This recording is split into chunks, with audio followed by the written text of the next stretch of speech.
Bien, mis amados hermanos y hermanas, que amigos que nos honran con su presencia, la paz de Dios. Que el amor de Cristo esté con todos ustedes en esta preciosa mañana. Amén. Amén. Abran su Biblia en Primera de Reyes, capítulo 18.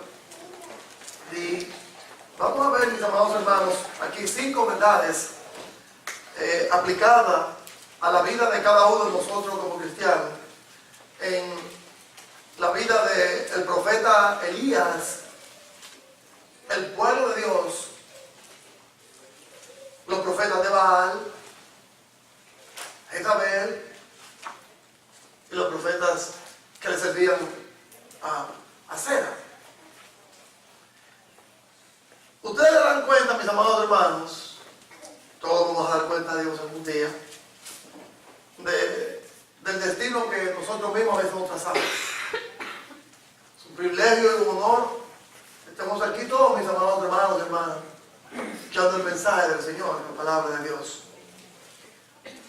Ustedes recordarán que le había dicho, mis amados hermanos, semanas atrás, que cuando usted está luchando solo al lado de Dios, usted va a ser siempre mayoría. Entienda, comprenda esto. Ponga esto en el diario vivir de su vida. Cualquiera que sea el problema,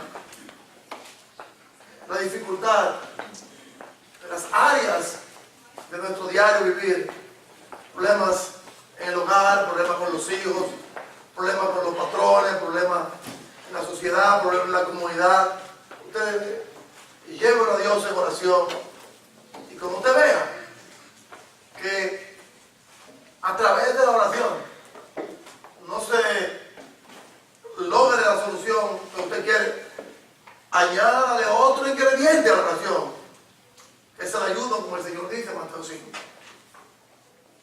Elías, dice Santiago, era un hombre sujeto a pasiones iguales que las nuestras, y oró fervientemente para que no lloviera, y llovió. Y volvió a orar y oró. Elías era un hombre de mucho ayuno también, un hombre muy humilde. Pero cuando tuvo que enfrentarse al engaño, a la maldad, al pecado y a la mentira en asuntos religiosos, en asuntos familiares, en asuntos gubernamentales, Elías estaba allí, mi amor hermano. Elías estaba ahí. Usted al lado de Dios, usted es mayoría. Sin importar quién le abandone, quién le deje, quién le dé la espalda. Siga fiel, hermana y hermana. Siga fiel, esposo, esposa, viuda, viudo, soltero. Siga fiel a Dios. Que usted va a encontrar los resultados en el tiempo de Dios. No en el tiempo nuestro, mi amor hermano, hermana. Dice que cuando llegó la hora, el versículo 36, como el nuestro hermano leyó, gloria a Dios, Heriberto, de ofrecer el holocausto, se acercó el profeta Elías y dijo: Jehová, Dios de Abraham, Dios de Isaac y de Israel. ¿Sabe lo que significaba esto, mi amor hermano? Cuando Elías dijo, en el momento que le tocó a él, después que los profetas de Baal hicieron todo su drama, hicieron toda su bulla, derramaron aún su propia sangre en ese altar, ellos ya tenían construido de siglos, que vamos a ver ahorita, para sus dioses. Su Dios nunca le contestó. Nunca le contestó. La bulla, la fiesta, la pachanga, los gritos, los alaridos. Finalmente, hasta derramar su propia sangre para morir en pecado. Para morir en pecado.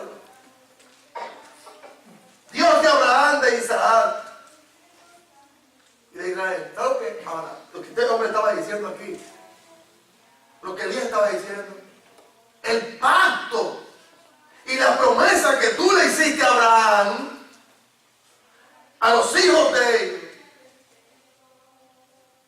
el pacto que tú le hiciste a Abraham, a la descendencia de Abraham, a los hijos de Abraham, hasta llegar a David, confírmalo hoy, mi Dios. Confírmalo para que esta gente se dé cuenta. ¿Quién eres tú, Elohim, Dios de los cielos? Confírmalo. Manifiéstate. Porque yo soy tu siervo. Oiga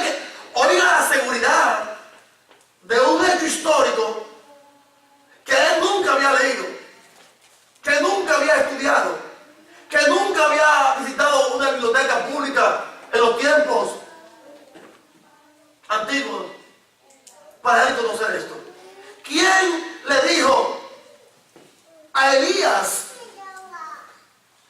que la confirmación de ese pacto, de esa promesa, de que Dios es Dios de hombres y mujeres fieles, de siervos y de iglesias fieles, iba a confirmar su pacto. El mismo Dios lo dijo por medio de la oración. Y oigan lo que dice este hombre.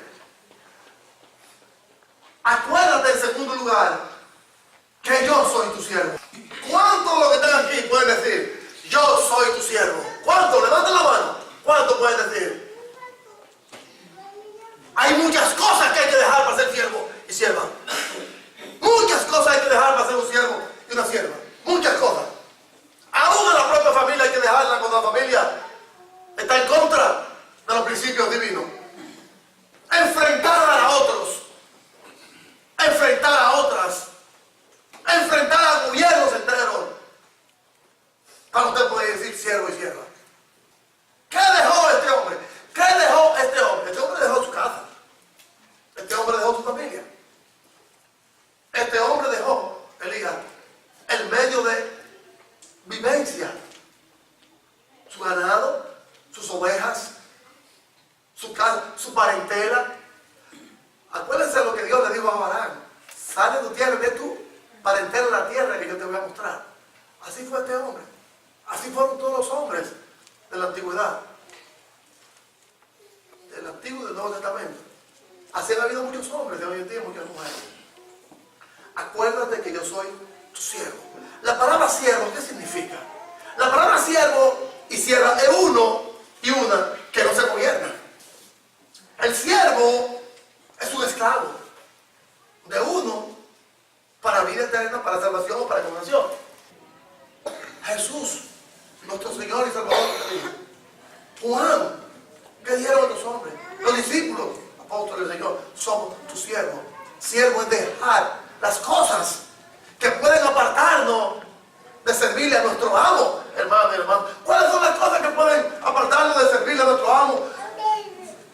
Con integridad, con entereza. ¿Cuáles son las cosas? Usted lo sabe, yo no lo sé.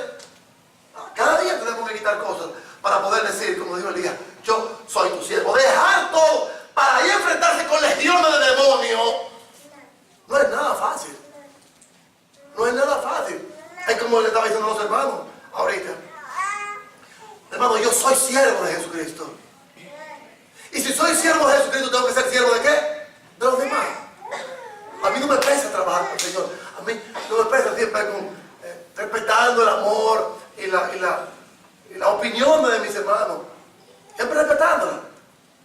Porque lo amo a mis hermanos. Hermano en particular. Hermano, usted trabaja demasiado. Pero yo no me gobierno, hermano. Yo tengo un gobierno en el cielo. Y en mi vida que es Cristo Jesús. Si otros no querían ayudar a Elías, o otros no salieron, o otras no salieron al frente para luchar contra acá, Jezabel, los profetas de esta gente, y luchar contra todo el pueblo, Elías dijo, heme a mí, yo estoy aquí. Muchas veces tenemos que hacer esto, hermano. Cuando otros y otras no quieren, tenemos que hacer esto por la iglesia del Señor. Servir. Siervos, servidores. Servir. O sea, ese es mi llamado. Y cuando usted sirve a Cristo, usted tiene que servirle a los demás. Tiene que servirle a los demás. O lo aborrezcan, o lo quieran, o no lo quieran, o le hagan puchero, le corten los ojos, olvídese, siga para adelante. Porque usted no está solo, dice ahora. Usted está sirviendo al Dios de dioses, al Señor de señores y al dador de la vida eterna. Ninguno me va a dar la vida eterna. Yo tampoco puedo dar la vida eterna a ustedes. Solamente Cristo Jesús. Entonces, a ese que tenemos que servirle. A ese que tenemos que servirle. Entonces, este hombre es uno de nuestros mejores ejemplos. Los apóstoles.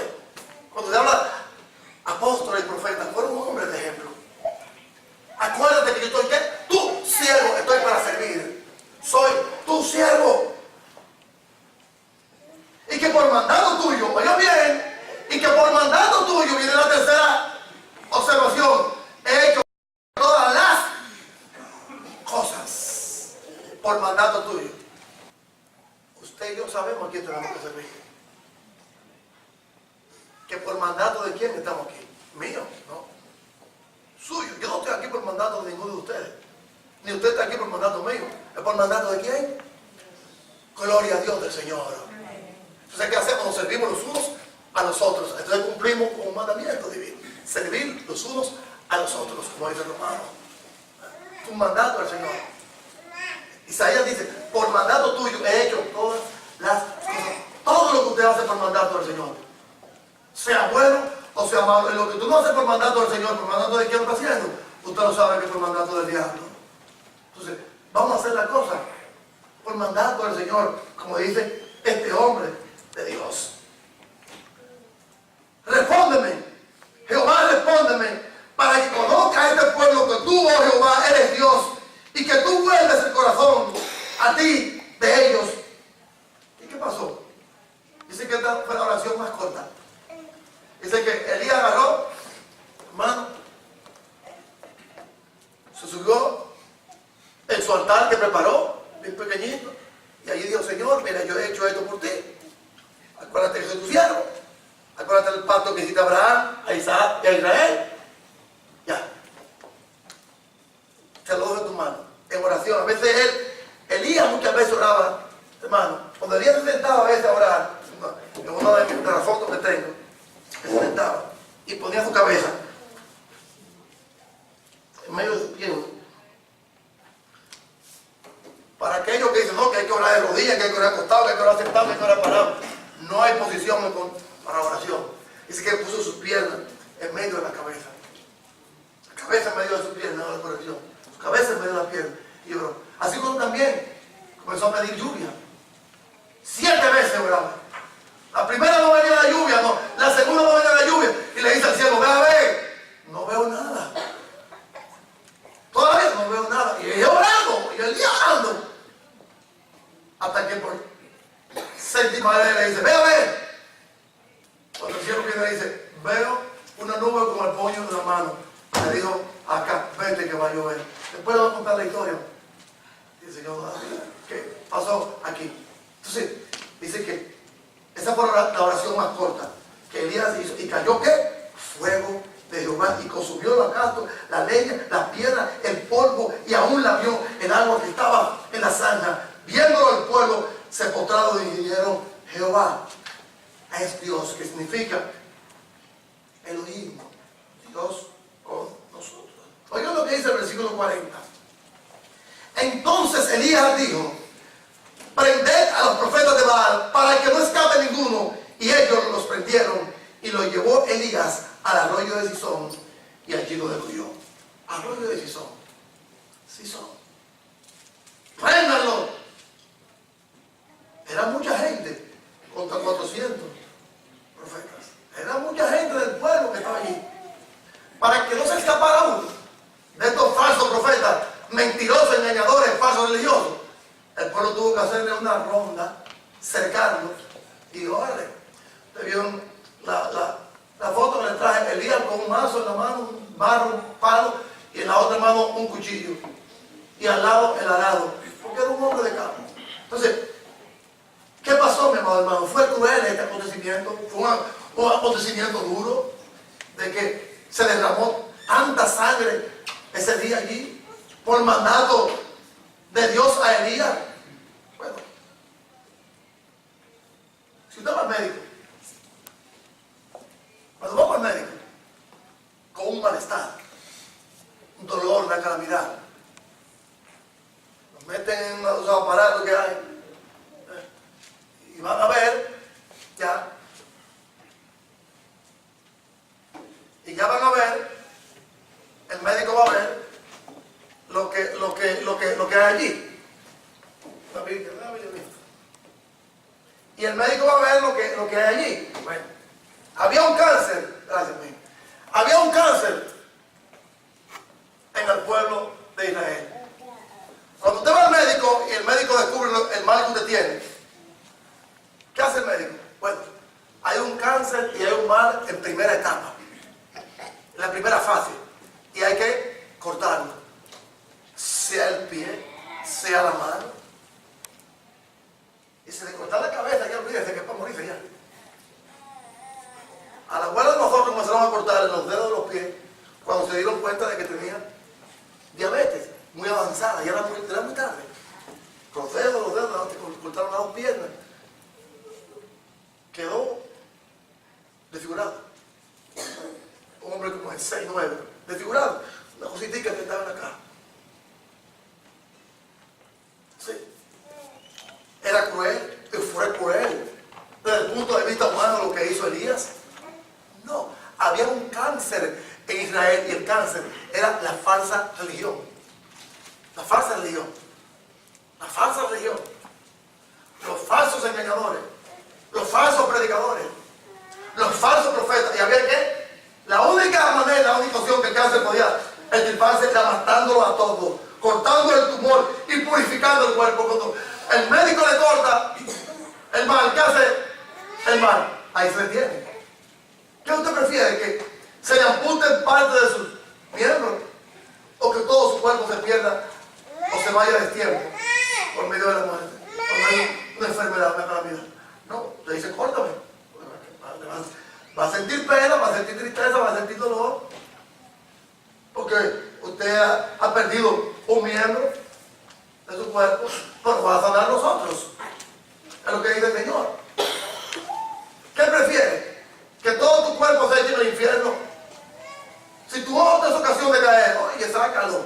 Literalmente no dice que lo saque, sino, oye, las cosas que te están llevando al pecado, no mirar lo que no tiene que mirar, no hablar lo que no tiene que hablar, no dar lo que no tiene que dar, no caminar como no tiene que caminar. Estas son cosas que tiene que prohibirlas. Decirle, no puedo. Había un cáncer. Y de la única manera que el resto del cuerpo, el resto de la nación de Israel se iba a sanar, era cortando el mal. Mátalo, no lo dejen a ninguno, mátenlo a todos. Por aquí hay un dato importante. ¿Dónde Elías y el pueblo mató a estos profetas? ¿Dónde lo degolló? Sison. ¿Qué importancia tiene este lago, este valle? Si Elías estaba en el Monte Carmelo, y la historia cuenta que el Monte Carmelo, cuando usted se sube al monte, usted mira todo el Valle del Jordán, todo el Valle del Jordán, la llanura del Jordán y el agua. Si están en el Monte Carmelo, a la llanura del Valle del río Jordán, se supone que lo que fluya, lo que baje de la altura, tiene que llegar ¿a dónde? Abajo, al pie, a la falda, como se dice, del monte. Lo que sube por gravedad tiene que bajar. O lo que usted lleva también, si es líquido, tiene que bajar. Y si usted sube también tiene que bajar, ¿cómo se va a quedar? En vez de la sangre de bajar al arroyo Jordán, bajó a Sison. Sison era uno de los arroyos que daba nada más y nada menos, simple y llanamente, al reino de Baal, el papá de Jezabel. La sangre que fluyó por ese canal de riego a ese río, la sangre llegó a la casa de este hombre, al reino, allá a su casa, al reino, al palacio, y le dijo, oye, esta sangre que está aquí son de tus falsos predicadores, de tus falsos enseñadores. Toda la sangre que fluyó fue a la casa de Baal, el papá de Jezabel, para darle a entender que Dios es el Dios único y que Dios es el Dios verdadero. Por eso le dijo a Dios, yo soy tu siervo, te sirvo, haz de mí lo que tú quieras. ¿Qué dijo Elías en los versículos 36 y 39? Yo soy tu siervo. Está jurando, Elías está con juramento diciendo, yo soy tu siervo. Hablo con verdad y con realidad, yo soy tu siervo, confirmando yo lo soy. Yo no soy un falso siervo ni un falso profeta. Yo no soy un engañador. Yo no ando diciendo una cosa en palabras y haciendo otra con los hechos. No. Mi palabra, mis pensamientos, mis ideas, mis acciones están enmarcadas solamente a ti. Yo soy tu siervo. Yo soy tu siervo. 5 verdades. Primero, que en asuntos religiosos, oigan bien, la primera verdad que aprendemos de Primera de Reyes, capítulo 18, en todo el drama de los profetas de Baal y la realidad y la veracidad y la consistencia de lo que Elías desde un momento y un principio le dijo a Acab: oye, vivo yo, vive Dios, que delante de él estoy, que no va a llover, y prepara a los profetas de Baal y a los de Acera lo que le va a pasar a ellos en el monte. Prepáralo. Vivo yo, vive Dios, y yo soy su siervo de lo que va a pasar. Es cierto, como ya Dios nos lo ha dicho. Dios nos ha dicho, hermano, muchas veces a nosotros, que nuestra vida es una vida de, no es una vida de qué, de muchas bendiciones, de muchos logros, no, de muchos sinsabores, de muchas amarguras, de muchas calamidades. Pero ¿qué dice Dios, hermano? Confía en mí y confía en mi Hijo Jesucristo, y yo te voy a dar la corona de la vida eterna. Sé fiel hasta la muerte. Eso fue lo que hizo este hombre. 5 verdades aprendemos de este hombre. La primera es que en asuntos religiosos, primero, que en asuntos de religión, la opinión de la mayoría no es la que cuenta. No. ¿Cuántas iglesias nos vemos ahorita llenas? 2.000, 3.000, 4.000, 5.000 gente. Llenas. Tienen que romper sus edificios y hacerlos más grandes. Grandes, hermano. Con grandes programas de ayuda al mundo. Claro, tenemos que ayudar a los necesitados. Tenemos que ayudar al mundo. Predicándole la verdad y el evangelio. Pero no comprometiendo el evangelio. No comprometiendo. Grandes estadios, grandes edificios de un corazón vacío. Porque no están haciendo sus predicadores lo que la palabra de Dios manda. Lo que la palabra de Dios, a través de Cristo Jesús, los apóstoles, sus profetas y sus miembros que hoy le sirven, hacen. No lo están cumpliendo. Desde que usted me diga a mí que tiene que dar un diezmo, desde que usted me diga a mí que tiene que tocar música, desde que usted me diga a mí que el bautismo no es para perdón de pecado, ya hay un problema serio. Ya hay un problema serio. Ya hay un problema serio. Lo digo yo, lo dice la Sagrada Escritura. La opinión de la mayoría no es lo que cuenta, hermano. No.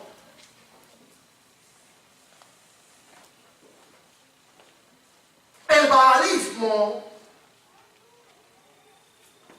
era lo número 1 en Israel y en todo el pueblo cananeo.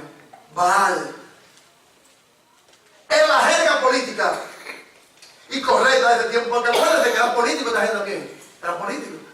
Porque ustedes recuerdan la historia y son buenos estudiantes, espero que lo sean, gloria a Dios. Que Jezabel, cuando llegó, no solamente quería controlar la religión, sino controlar la política por medio de la religión, que van de la mano. Usted ve que mucha gente dice que no, hay que, la política y la religión no pueden estar aparte. No discuta de política ni de religión, porque va a perder el caso, va a perder la batalla, va a perder esto, va a perder aquello. Si yo tengo que hablar de política, yo hablo de política. Porque uno de los dos va a tener que estar de acuerdo. O los dos estarán de acuerdo.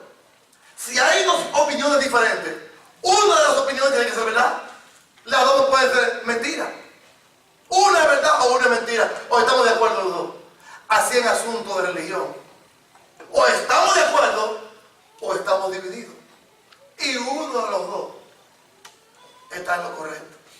Y lo que estaba incorrecto en ese tiempo era la religión de Baal. Porque lo vemos en los versículos 36 al 40. Y en los versículos inmediatos, que Baal, su Dios, no le contestó a sus sacerdotes por medio del fuego en su holocausto. Y acuérdense que Baal va, supuestamente entre comillas, como le dije en una ocasión, Baal era el dueño de ¿quién? Del fuego y de la lluvia. Baal era el dueño de los relámpagos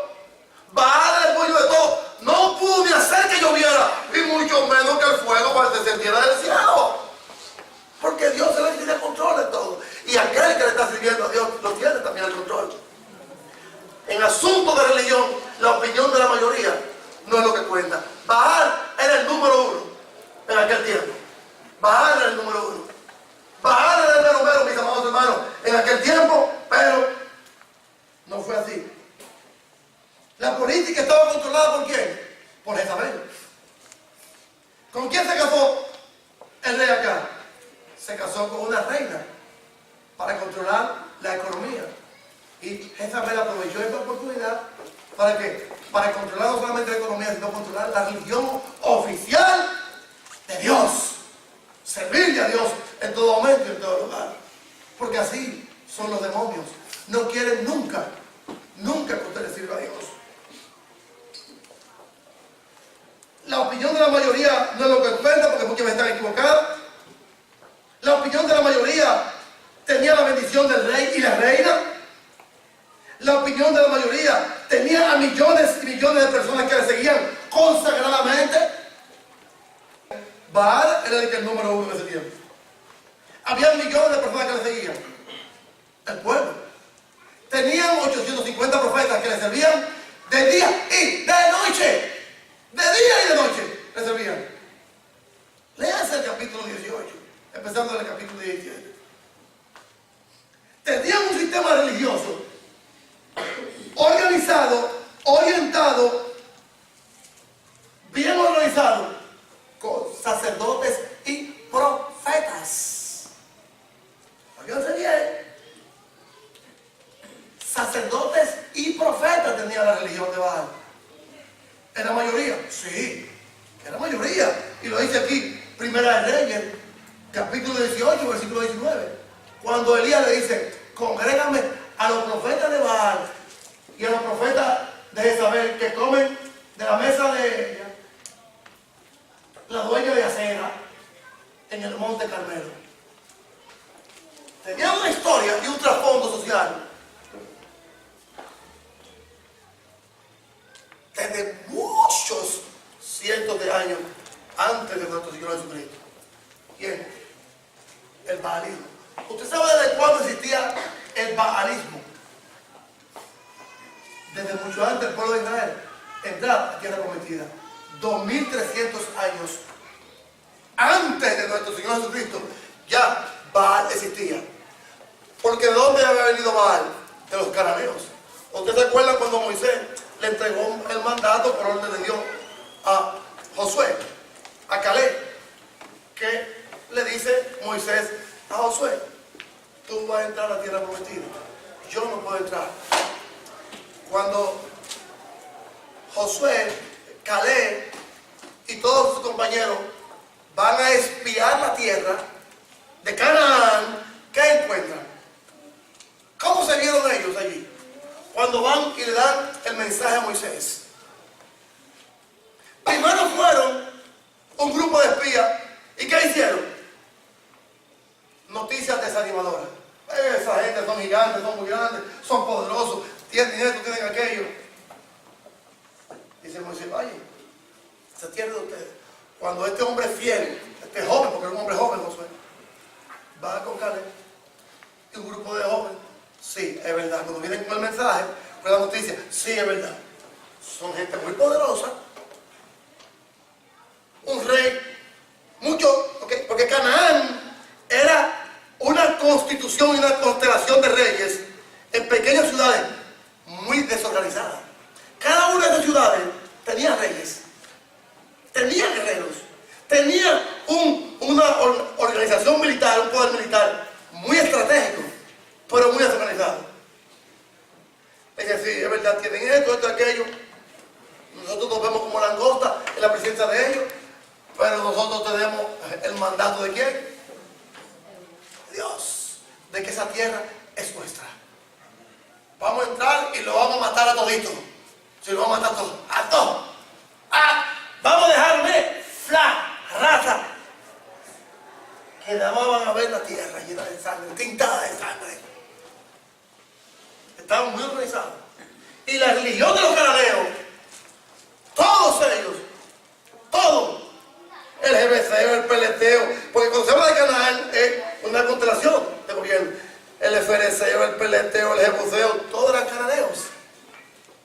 ¿Y cuál era la religión oficial de ellos? El baalismo. Una historia de 2300 años antes de Cristo.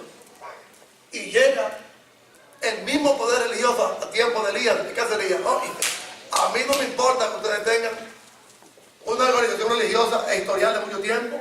A mí no me importa que ustedes tengan todos los profetas, todos los reyes, todos los sacerdotes.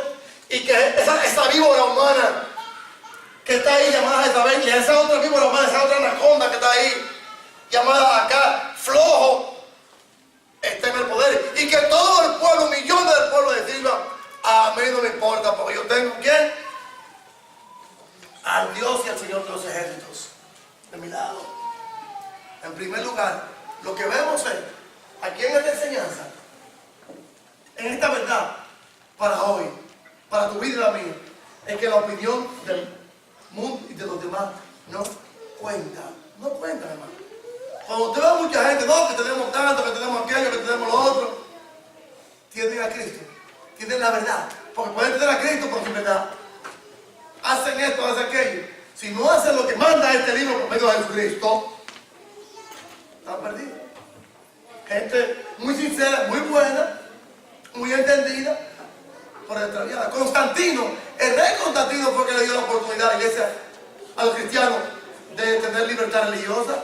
¿Fue Constantino o no fue Constantino? ¿Quién fue que hizo esto? ¿Quién le dio la oportunidad de religión a los cristianos? ¿Fue Constantino o no? ¿Quién fue que se lo dio? Constantino, ¿no?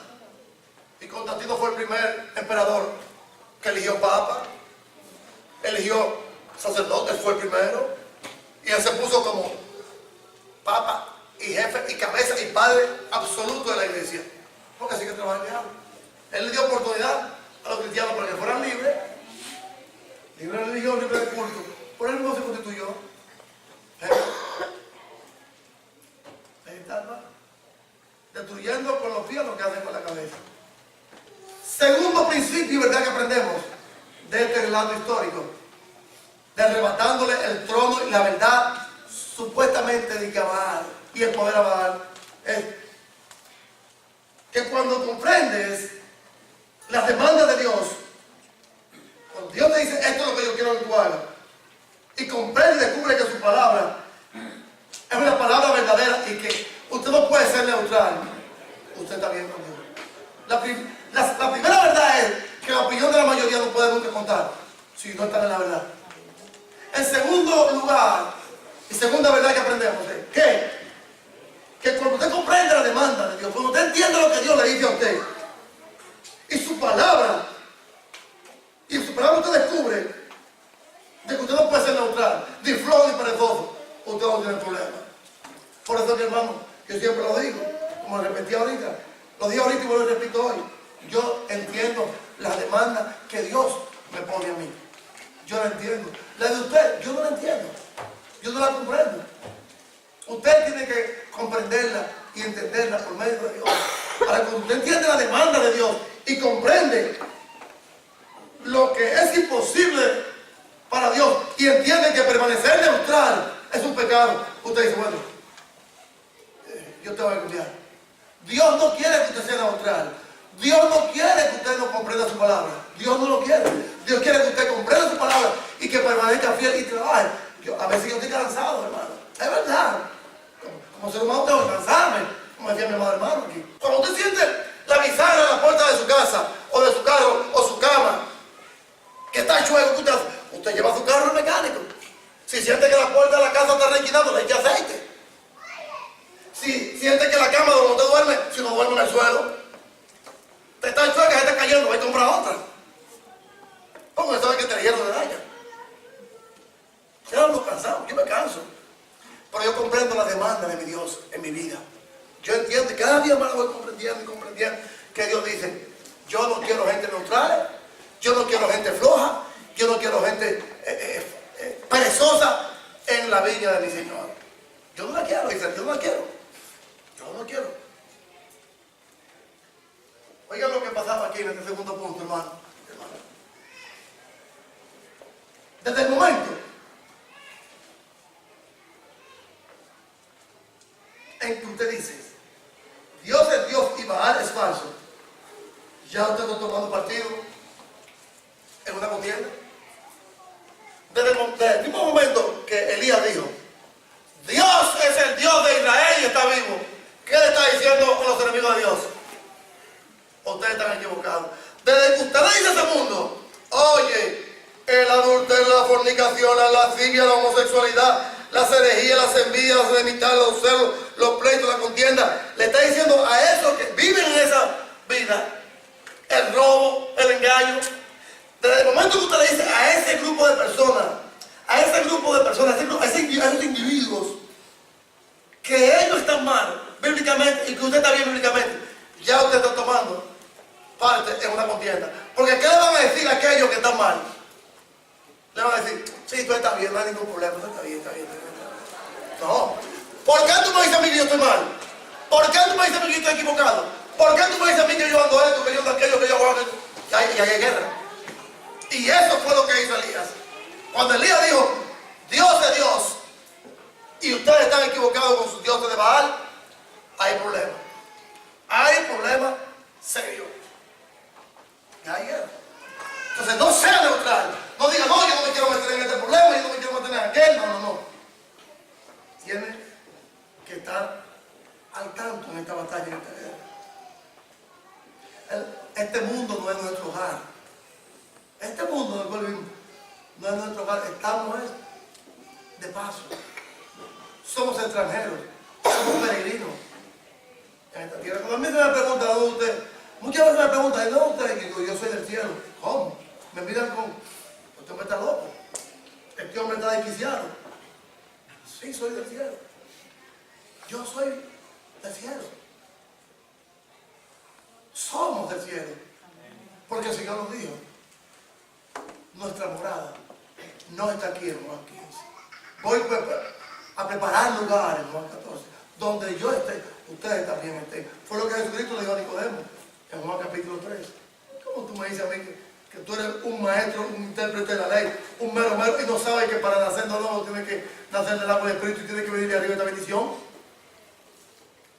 Entonces, hermano, cuando usted comprende de que estamos en una guerra, en una batalla, y de que usted no puede permanecer neutral, y cuando usted entiende claramente por medio de la oración, del ayuno, del estudio de la palabra, de la consagración, como el hermano muchas veces nos dice, y muchos hermanos, no dejar de reunirse, hermano. Cuando usted comprende estas cosas, cuando usted entiende estas cosas, las pone en su corazón, que no haya trabajo, que no haya compromiso, que no haya nada que estorbe, entonces ya usted dice, yo no soy popular, no soy sensual, me he convertido a Cristo y no a los dioses paganos de este mundo, porque Cristo es mi Rey, mi Señor. Cuando usted no se compromete con las cosas de este mundo que nos controlan, oye, a muchas personas yo digo, ¿tú me quieres visitar? Ve a la iglesia, a mi casa, no pierda tiempo, porque yo no estoy en mi casa muchas veces. Aquí, domingo en la mañana, domingo en la tarde, miércoles y los tiempos que hay actividad. Aquí. Porque la iglesia es parte del cielo en la tierra. Parte del cielo aquí en la tierra, hermano. Cuando usted no se compromete con las cosas del mundo y usted entiende de que las demandas de Dios son importantes y que usted no puede permanecer neutral. Ah, no, que yo no me meto en esto, que yo no me meto en aquello. Hay un problema en la iglesia y no puedo interferir. Esa es la clase que estamos mirando los miércoles. El problema de los corintios. Que cuando el apóstol Pablo le fue directamente a aquellos que estaban en pecado y confrontó el pecado de ellos, ¿qué le dijeron algunos? Ah, no, tú no eres apóstol, tú no eres esto, tú no eres aquello, tú no eres... Ya comenzaron ya las acusaciones, las amenazas y la confrontación carnal y humana. Cuando usted confronta el pecado en un hermano, en una hermana, o en el mundo que viene, ya viene ¿a qué? A lo personal. ¿Viene lo personal? La palabra neutral es una palabra que está compuesta de dos raíces muy pequeñas. La palabra neutral está compuesta de dos raíces muy pequeñas. No tengo bolígrafo aquí, pero está bien, creyó, no hay ningún problema. La primera palabra,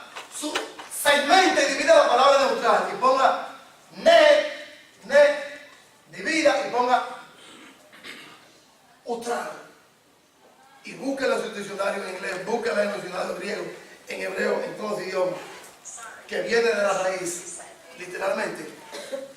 La palabra neutral viene de una raíz que significa usted no es nada. Yo no me meto en esto, yo no me meto en aquello.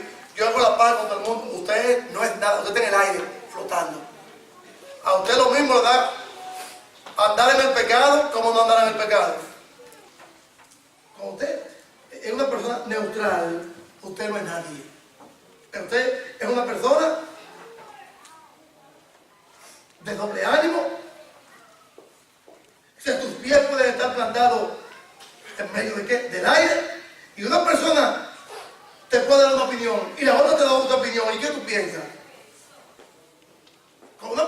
Cuando una persona es neutral en cualquier aspecto de la vida, social, político, económico, cultural, familiar, si uno le dice, ¿qué tú piensas de esto? Está bien. ¿Qué tú piensas de esto? Le doy la otra pregunta a la otra persona. Está bien. Si quieren servirle a Dios, sírvanle a Dios. Pero si quieren servirle a Baal, sírvanle a Baal. ¿Hasta cuándo van a estar en dos aguas? ¿Hasta cuándo? Le dice Elías al pueblo de Israel. ¿Hasta cuánto tiempo van a estar así? ¿Cuánto tiempo van a estar así? Si Jehová es Dios, sírvanle. Y si Baal es su Dios, también sírvanle. ¿Pero qué pasó? ¿Qué pasó, mis hermanos? La cosa cambió. La cosa cambió en la vida de ellos, del pueblo, en el asunto de religión, lo político, lo social y lo familiar, cuando vieron el milagro que Dios le hizo a ellos. ¿Hasta cuándo van a vivir así? ¿Hasta cuándo? ¿Hasta cuándo? ¿Cuándo? En dos aguas, en dos mentes, o claudicando. ¿Hasta cuándo? Subrayen el ¿hasta cuándo? La iglesia de Cristo, esta congregación y las congregaciones de las iglesias de Cristo lo que necesitan son hombres y mujeres comprometidos con Cristo y no comprometidos con lo neutral, que desafíen el tomar decisiones serias. Se tiene que tomar decisiones serias. ¿Sabes las veces que a mí me llaman para decirme, mira, encárgate de este trabajo? A mí me querían dar un contrato. A mí me querían dar un contrato. A mí. Para encargarme de una compañía de limpieza. A mí. Me llamaron, ¿quieres ese contrato? Digo, yo apenas puedo cortarla de mi casa.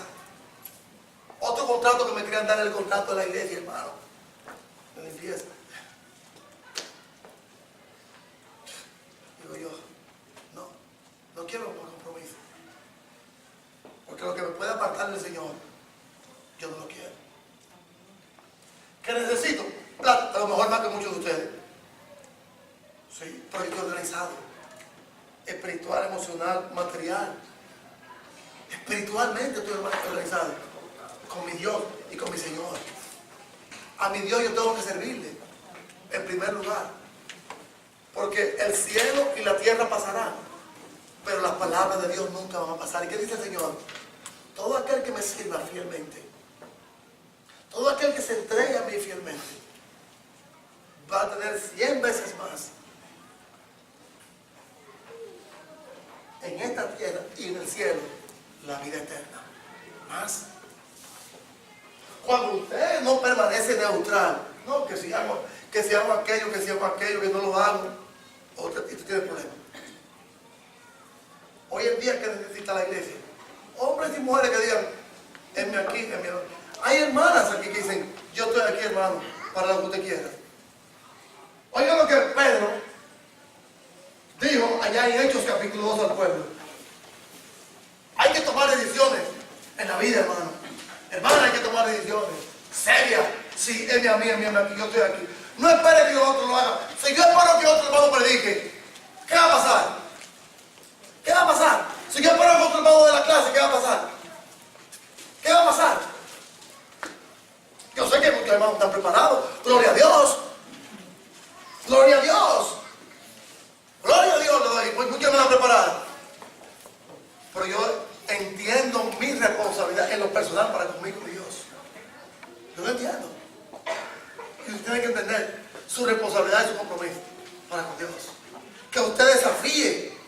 desafíe lo rutinario.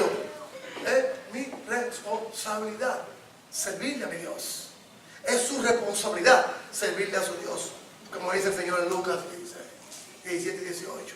Mayordomos fieles e infieles, así que vamos a ser reconocidos. ¿Cómo desafió nuestro amado hermano, el apóstol Pedro y los apóstoles a los religiosos judíos de su tiempo? Oigan lo que dice Hechos capítulo 2. Si son tan amables, vayan conmigo a Hechos capítulo 2 y miren lo que pasó allí en el versículo 5. Dice Pedro, oigan, ok, varones hermanos, judíos, atenienses, de todas las regiones de Anfilia, el Ponto, Capadocia, entiendan esto, comprendan esto. ¿Qué? El versículo 5. Moraban entonces en Jerusalén judíos, varones piadosos, de todas las regiones bajo el cielo. ¿Dónde? En Jerusalén una fiesta que se hizo. La fiesta judía, hermano. La fiesta grande judía que se hacía, de tantas que hay. Ustedes saben dónde se ven bien marcadas las fiestas judías. En Nueva York. Si usted vive en Nueva York, usted va a ver, y más si trabaja con ellos, que yo trabajé muchos años con ellos. Viví muchos años en Nueva York y trabajé, perdí un corto tiempo con los judíos, 1 año y medio, pero aprendí mucho. Directamente lo viví e indirectamente también. Directamente cuando trabajé e indirectamente por los años de vivencia. Yom Kippur, Hanukkah, la fiesta de los panes sin levadura. La hija de nosotros me llamó la semana pasada y me dice, oye, estamos pasando hambre aquí en el hospital. Y que, ¿por qué están pasando hambre? Porque es día de fiesta judía, pasó de judíos. Ellos cerraron toda la cafetería judía de Nueva York y los que trabajaban allí estaban pasando hambre. Nada más vendían agua y pan sin levadura. Eso lo hacían ellos. Y le preguntó a la hermana Rosa de mi hijo ayer, ¿y por qué hacen esto? Me dice, nosotros pasamos tanto tiempo acordándonos en esta fiesta la esclavitud que tuvimos en Egipto y la amargura que pasábamos, por eso comemos hierba samaria, pan sin levadura y bebemos agua o tomamos un vino, un poquitico de vino. La hermana Rosa comenzó a cuestionar y le preguntó una judía que trabajan juntas, compañera de escuela, de universidad, ¿y qué hacen ustedes, Rosa? Dice, nosotros comemos el pan todo domingo. ¡Todo domingo! Sí, cada primer día de la semana. Y tomamos vino, ¡tomamos vino! Digo, todo. ¿Y qué significa eso? Que la hermana Rosa comenzó. Dice, no sabíamos. Estos judíos que estaban aquí no sabían que nuestro Señor Jesucristo era el ejemplo en este pan sin levadura y en ese jugo de la vida. Un ejemplo simbolismo como esta mujer. Versículo 36. Moraban allí, versículo 5, judíos de todas las naciones.